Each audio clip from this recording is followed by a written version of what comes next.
Hej, jeg hedder Nanna Topsø, og jeg holder kursus i healing af polariteter i Hobro den 22. maj.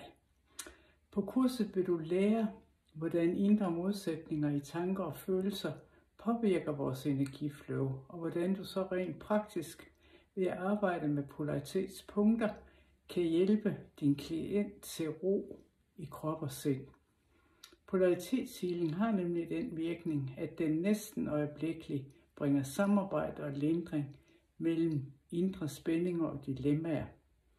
Det kan blandt andet bevirke, at man ser problemerne fra en lidt anden vinkel. Polaritetshealing kan naturligvis stå alene, men den kan også være med til at optimere den behandling, som du i øvrigt laver, optimere og supplere. Jeg håber af hele mit hjerte, at vi ses. Hej.